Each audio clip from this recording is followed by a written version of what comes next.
बिस्मिल्लाहिर्रहमानिर्रहीम। अस्सलाम वालेकुम। आज 22 अक्टूबर है और दिन है जुमे का।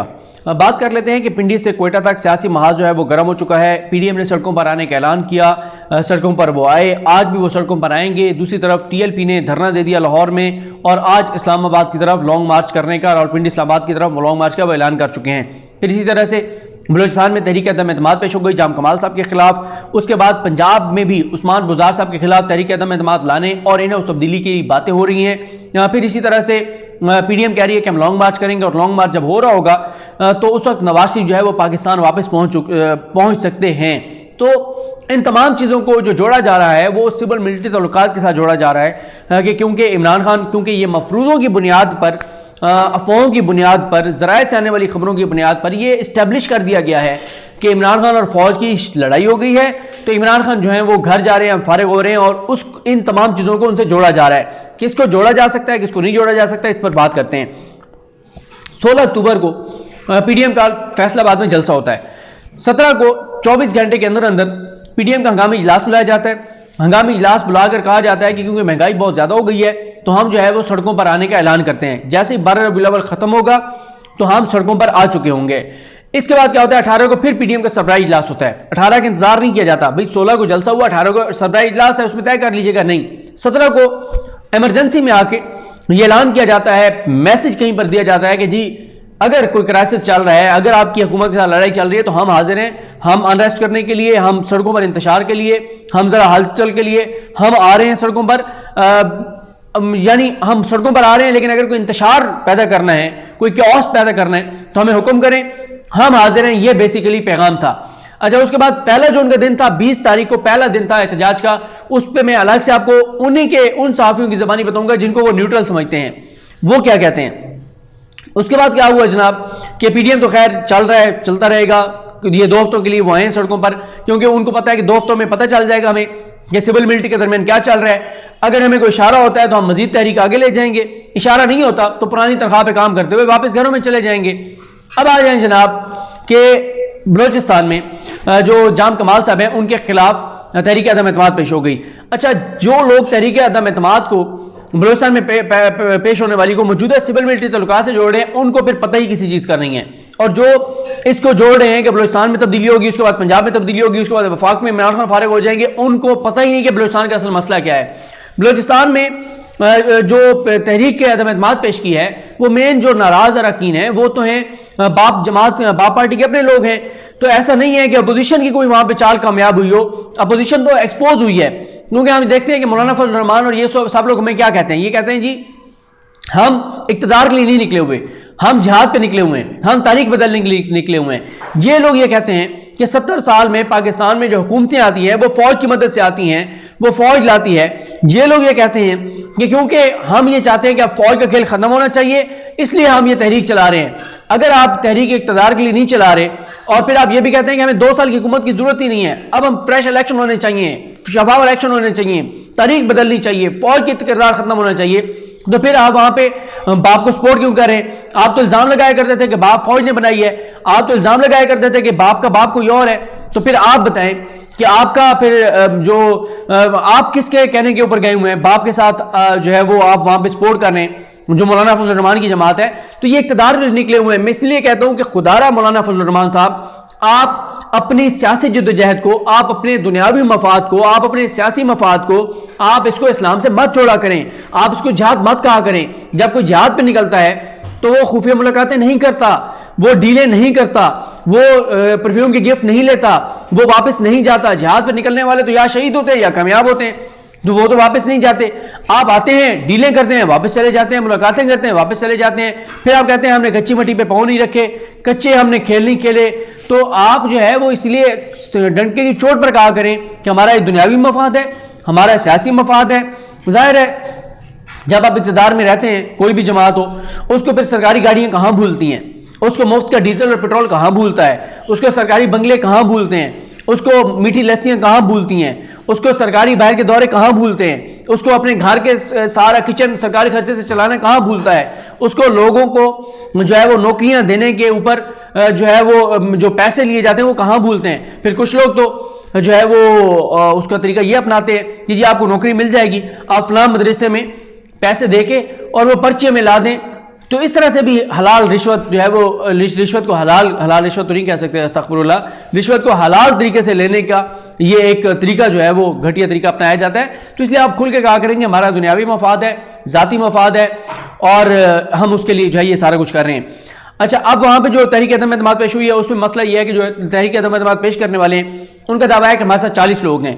जब तहरीक अदम एतमाद पेश हुई तो 33 लोग आए, उन्होंने इल्ज़ाम लगाया 5 लोग हमारे अगवा कर लिए गए। लियाकत शहबानी जो तर्जमान है वो बलूचिस्तान हुकूमत के, वो ये कहते हैं कि हमने उनको मना लिया है उन नाराज अरकान को जिनको ये कह रहे हैं कि इनको अगवा किया गया है। अब उसमें मसला यह है कि 33 लोग उनको चाहिए तहरीक अदम एतमाद के लिए। अगर वो 33 मौजूद रहते हैं, जिस दिन वोटिंग होगी 3-4 दिन में वोटिंग होगी, तो जाम कमाल से हट जाएंगे, नया वज़ीर आला बलूचिस्तान आ जाएगा। कौन होगा अभी तक ये भी तय नहीं हुआ, किस पार्टी को कितना हिस्सा मिलेगा कुछ तय नहीं हुआ। अच्छा, इसमें फिर एक और चीज़ ये है कि देखें पिंडी इस्लामाबाद का किरदार होता है बलूचिस्तान में जो कुछ हो रहा होता है।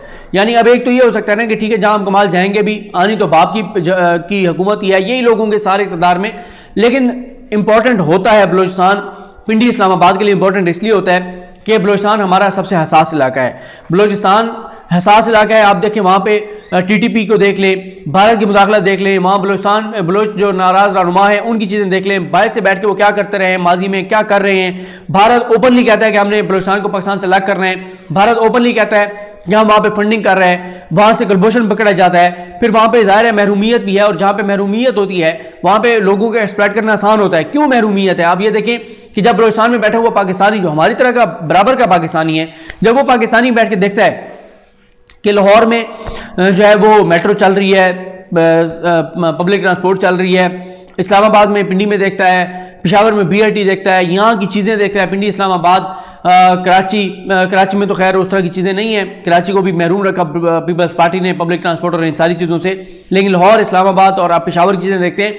ज़ाहिर है एक तरफ वो ये चीज़ें देख रही हों कि आप चीन से जो है वो 160 अरब रुपए 165 अरब लेके और एक ट्रेन चला दें लाहौर में, दूसरी तरफ बलूचिस्तान में बैठे हुए पाकिस्तानी को साफ पानी भी मुयसर ना हो, वो तो आवाज़ उठाएगा, फिर आप उसको गद्दार तो नहीं कह सकते। तो ये मसाइल हैं। तो बलूचिस्तान पे इस वक्त हमारी रियासत की तवज्जो इसलिए है कि वहाँ पे महरूमियत ख़त्म करनी है, ताकि उनकी महरूमियत ख़त्म हो, वो तरक्की करें, तालीम बढ़े और उसके बाद वहाँ पे उनको एक्सप्लॉइट ना किया जा सके। तो इसलिए उसको इससे बिल्कुल नहीं जोड़ा जा सकता सिविल मिलिट्री ताल्लुकात के साथ। जो लोग जोड़ रहे हैं गलत कर रहे हैं। अच्छा, फिर आ जाए, अब कहा जा रहा है कि जी इसके बाद अदम एतमाद लाई जाएगी पंजाब में। दोबारा जी बातें हो रही है पीपल्स पार्टी की और PMLN की।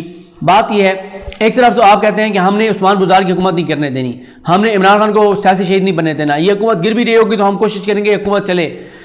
पार्टी के अंदर भी इख्तिलाफात हैं। नवाज शरीफ कहते हैं कि अदम एतमाद ना आए, फ्रेश इलेक्शन हो, जबकि शहबाज शरीफ ग्रुप समझता है कि अदम एतमाद आती है तो मैं शहबाज शरीफ ग्रुप भी चाहता है कि अदम एतमाद ना लाएं। कुछ लोग हैं जो कहते हैं अदम एतमाद ले आएं। तो अब ये सिविल मिलिट्री ताल्लुकात को देखते हुए फिर अदम एतमाद की बातें जो है वो शुरू कर दी गई हैं। हालांकि पीपल्स पार्टी और नून लीग में लड़ाई ही इसी बात पर हुई थी, अदम एतमाद के मामले पर। तो अब ये देखते हैं, बहरहाल आप में से अगर किसी के पास टाइम हो तो जरा निकालें कि कब कब कितनी बार पंजाब हुकूमत को घर भेजने की बात हुई, तारीखें दी गई, इमरान खान को घर भेजने की तारीखें दी गई, और ये सारी बातें पुरानी चीज़ें सारी। लेकिन माहौल नया है। माहौल नया यह है कि तासुर ये लिया जा रहा है कि इमरान खान और फौज की शदीद लड़ाई हो चुकी है, और इस तासुर की बुनियाद पर यह सारा कुछ करने की बातें हो रही हैं। अब आ जाए TLP के ऊपर। TLP को भी सिविल मिलिट्री से आप नहीं जोड़ सकते। क्यों नहीं जोड़ सकते? ये अप्रैल 2021 से मामला चल रहा है। हाफिज साद हुसैन रिजवी अप्रैल 2021 में गिरफ्तार हुए थे, वो जब उनको नजरबंद किया गया।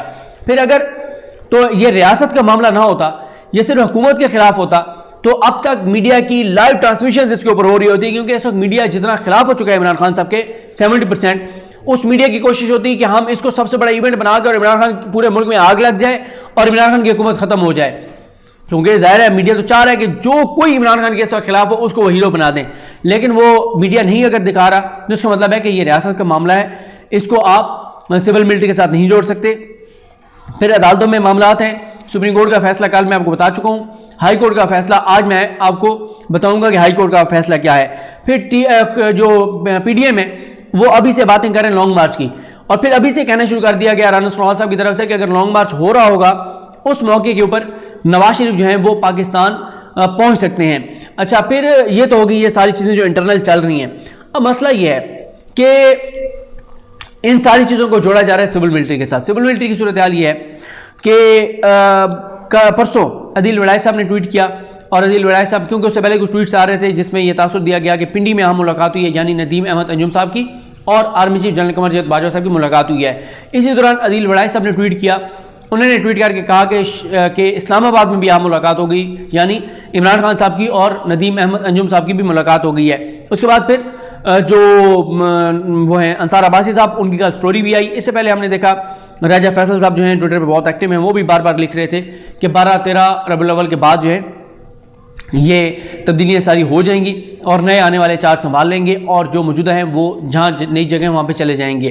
तो आज का दिन बहरहाल जो है वो आज और कल में ये एक्सपेक्ट किया जा रहा है कि जो भी आप ऐसे समझिए कि नोटिफिकेशन तो कोई सामने नहीं आता, लेकिन ये है कि ये चीज़ हो जाएगी कि आ जाएगा कि वो आगे और उन्होंने चार्ज संभालिए आज या कल, तो इसलिए ये चीज़ भी जो अफवाहें हैं मफरूज हैं ये दम तोड़ जाएंगे।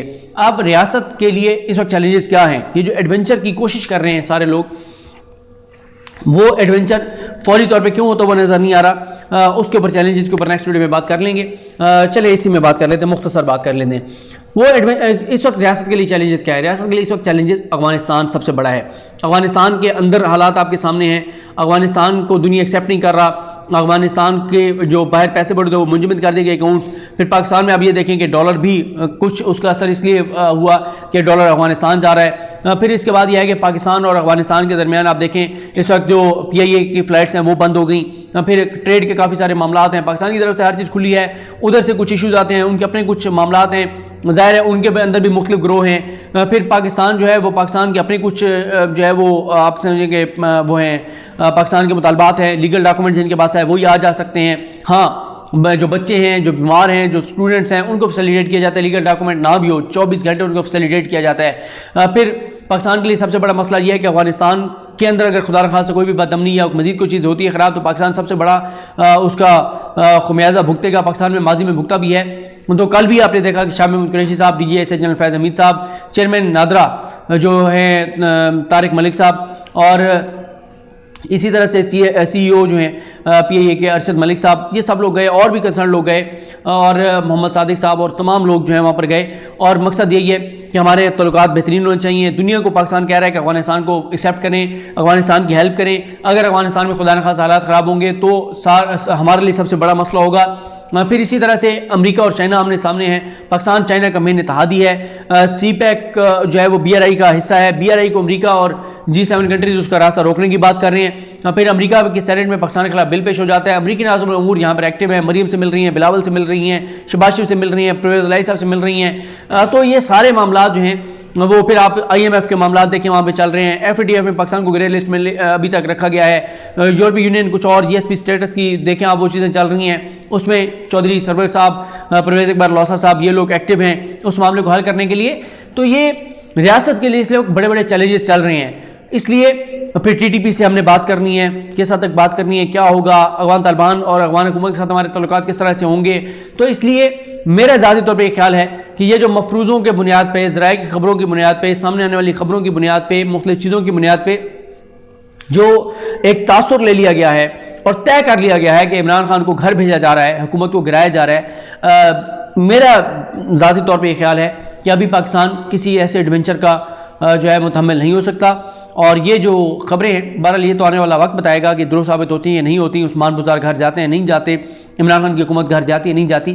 लेकिन ये जिन मफरूज़ों की बुनियाद पे, सिविल मिलिट्री तल्लुकात की बुनियाद पे बात की जा रही है, इतना आसान नहीं है जितना आसान सा बनाकर पेश कर दिया गया है। क्योंकि मैंने आपको बताया कि इस वक्त रियासत के लिए चैलेंजेस बहुत बड़े बड़े हैं। हमने अरबों डॉलर अगले चंद माह में वापस करने हैं, और इसमें दोबारा इलेक्शन की तरफ जाना, हुकूमत गिराना, ये इतना आसान नहीं है।